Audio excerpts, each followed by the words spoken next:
Assalamualaikum warahmatullahi wabarakatuh. Balik lagi di alur cerita buku harian seorang istri sekaligus prediksi buku harian seorang istri untuk episode malam ini Minggu 19 September 2021 hanya di SCTP 1 untuk semua. Di episode selanjutnya terlihat di sini Pasha dia ketemu sama Nana dan Dewa. Lalu Pasha juga menanya kepada Nana di mana alamatnya Lula. Kata Pasha kepada Nana.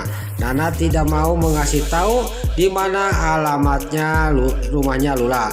Lalu Nana juga ngomong kepada Pasha, kenapa kamu ngejar-ngejar Lula terus? Adik saya itu bukan layang-layang, kata Nana. Tidak bisa dipermainkan, kata Nana kepada Pasha. Pasha juga dia ngomong kepada Nana, saya itu mencintai Lula. Nah, kata Pasha kepada Nana. Singkat cerita, Nana dan Dewa juga dia pergi dari hadapan Pasha. Lalu Nana sudah pergi, dia juga pergi untuk mencari Lula. Lalu di sisi lain terlihat si Nurul Tunjung, si Livia juga dia menelepon mamanya. Dia akan minta bantuan untuk di acara ulang tahunnya si Bro Koko Kroni. Bu Farah juga di sini menjawab, saya tidak sudi untuk membantu acara ulang tahun si Bro Koko Kroni, kata Bu Farah sambil menutup telepon. Terlihat di sisi lain di kamarnya Dewa, di sini Nana ketiduran yang lagi bikin desain untuk kliennya. Terlihat oleh Dewa, ini kok ulang tahun si Roni mana, kata batinnya Dewa. Lalu di sisi lain di sini si Nurul Tunjung, si Priska sama si Ken Kelvin dan si Alia Siatul lagi meeting. Singkat cerita si Priska juga meeting belum selesai, dia akan pergi dari tempat itu. Lalu terjadilah si Priska sama si Alia Siatul sama si Ken Kelvin cekcok. Karena meeting belum selesai si Priska sudah mau pergi. Lalu si Priska juga dia tidak banyak basa-basi, dia juga langsung meninggalkan si Alia Silatul sama si Kelvin pergi dari ruang meeting itu. Dan di sini si Priska sudah pergi, si Alia Silatul sama si Kelvin juga dia mengikuti si Priska keluar dari ruang meeting itu. Pas di luar si Alia Silatul ditarik tangannya oleh si Kelvin.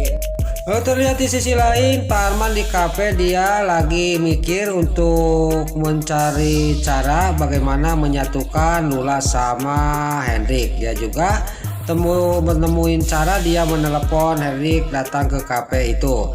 Lalu sudah menelepon Hendrik, Pak Arman juga menelepon Lula. Singkat cerita, Lula juga datang ke kafe itu dan Hendrik juga datang ke kafe itu. Pas lagi dia luak liuk Hendrik, tiba-tiba dia dikagetkan dengan datang Lula.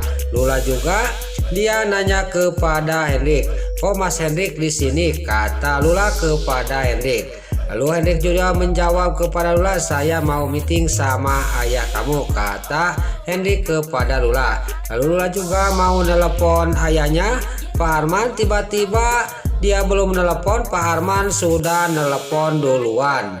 Lalu Pak Arman juga ngomong kepada Lula, Lula kamu handle meeting ini karena papa ada urusan, kata Pak Arman sambil melihatin dari kejauhan. Lalu Lula juga dia ngomong kepada ayahnya yaitu Pak Arman, ini sengaja papa ya, kata Lula kepada Pak Arman. Lalu singkat cerita dia juga teleponnya ditutup, Pak Arman juga. Pas Pak Arman juga pergi dari tempat itu meninggalkan Lula sama Hendrik yang lagi meeting. Lalu di sini Hendrik juga dia melanjutkan meetingnya di kafe. Dan di sisi lain Pak Arman yang lagi mau pergi tiba-tiba ketemu sama Pasha. Pasha juga menanyakan di mana Lula. Di sini Pak Arman juga sangat geram kepada Pasha. Lalu Pasha juga dia dimarahin oleh Pak Arman. Pak Arman juga nggak lama kemudian dia juga pergi dari hadapan Pasha. Pasha pas mau pergi dia melihat ke kanan, dia ada Lula sama Hendrik yang lagi ngobrol berduaan. Dia juga sangat geram kepada Hendrik dan dia juga menghampiri Lula dan Hendrik yang lagi meeting. Lalu Lula juga sama Hendrik juga dia tenang aja, dia tidak tahu ada Pasha yang melihatin mereka. Terlihat di sisi lain, di sini Nana di kantornya Pak Fajar, dia diteleponan sama Jihan karena dia tidak mengasih tahu bahwa yang ulang tahun itu adalah si Bro Koko Kroni. Gak lama kemudian antara Jihan sama Nana cekcok salah paham, Nana juga dia pergi ke rumahnya Neratu. Terlihat di sisi lain di rumahnya Neratu mengajak si Livia dia untuk mengantar ke salon. Dan di sini si Bro Koko Kroni juga dasar si kadal buntung, dia bisa merayu si Livia istrinya.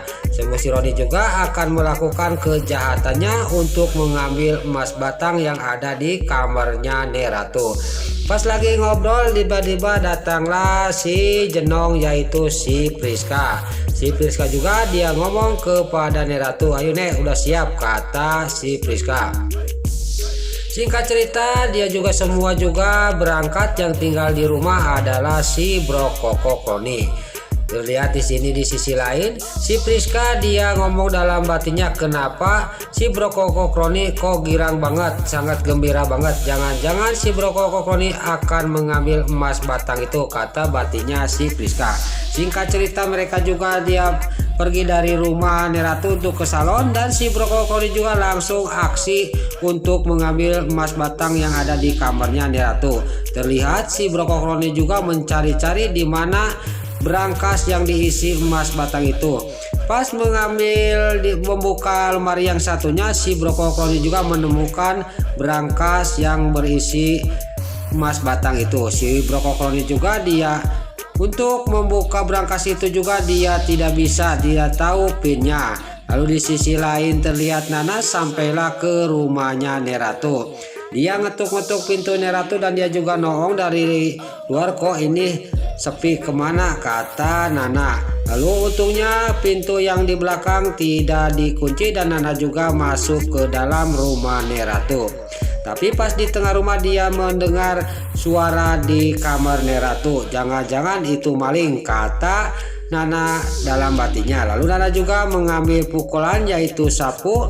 Lalu terlihat di sisi lain si Bro Koko Kroni di kamarnya Neratu, dia sangat kaget dan terkejut mendengar suara langkah kaki menuju ke kamar Neratu.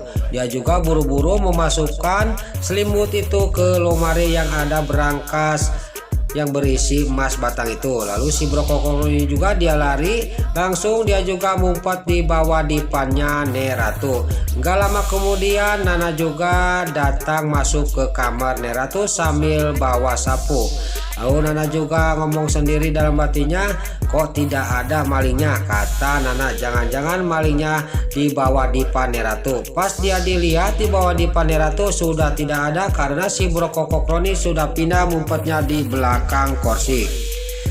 Terlihat si Bro Koko Kroni juga dia sangat panik karena Nana terus mencari-cari dia. Lalu di sisi lain terlihat Dewa yang mau mengantarkan bunga ke kliennya. Dia juga mampir dulu ke kantornya Nana. Pas menanyakan di kantornya Nana, Rewan juga mengatakan bahwa Nana keluar dari kantor. Lalu Dewa juga mengecek HP-nya Nana di mana, dan Dewa juga sangat kaget bahwa Nana ada di rumahnya Neratu. Lalu Dewa juga menelepon Nana tapi tidak diangkat sama Nana. Dia juga langsung menelepon Suketi. Suketi juga dia mengangkat telepon dari Dewa, dan Suketi juga mengasih tahu semuanya kepada Dewa bahwa dirinya lagi di salon dan yang menunggu rumah adalah si Bro Koko Kroni. Terlihat Dewa juga sudah menutup telepon, dia juga sangat marah kepada Nana. Dia juga keluar dari kantor itu dan menuju ke mobil untuk mengantarkan bunga itu ke kliennya. Lalu Nana yang ada di kamarnya Neratu dia juga keluar dari kamarnya Neratu. Lalu si Bro Koko Kroni, Nana sudah keluar dari kamarnya Neratu, dia juga sangat tenang. Dia juga keluar dari ngumpetnya. Pas sudah kira-kira sudah aman, si Bro Koko Kroni juga dia mengambil HP dari celananya dan ditaruh di meja dekat dipannya Neratu. Lalu dia membuka lagi lemari yang berisi berangkas, di mana berangkas itu ditaruh yang ada emas batangnya. Terlihat si Bro Koko Kroni juga lagi mencari-cari kunci dan pinnya itu berangkas Neratu, masih belum ketemu. Terlihat si Bro Koko Kroni juga mencari pin, lagi memijit-pijit pin, tapi belum terbuka juga berangkas yang berisi emas batang itu. Lalu di sisi lain di tengah rumah di bawah, Nana dia menaruh alat-alat desain itu di ruang tamu. Dan Nana juga dia pergi dari rumah Neratu keluar untuk menunggu Neratu. Besar kemungkinan si Bro Koko Kroni juga akan ketahuan karena Nana akan mengasih tahu untuk kepada Neratu untuk melihat CCTV. Karena Nana yakin tadi itu ada orang di kamar Neratu. Nah, itulah alur cerita sekaligus prediksi buku harian seorang istri untuk episode malam ini Minggu 19 September 2021 hanya di SCTP. Sebelum Mimin pamit, bagi dulur-dulur, mama, tante-tante, bunda-bunda dimanapun Anda berada yang baru bergabung dengan channel ini, jangan lupa tekan tombol like, komennya, dan subscribe-nya. Dan jangan lupa nyalakan lonceng notifikasinya juga. Sebelum Mimin pamit, Mimin mohon maaf kalau ada salah-salah kata dan kata-kata Mimin balelo lobatit tararajong, Mimin mohon maaf. Sekarang Mimin pamit. Wassalamualaikum warahmatullahi wabarakatuh. Salam sehat selalu dimanapun Anda berada. Terima kasih.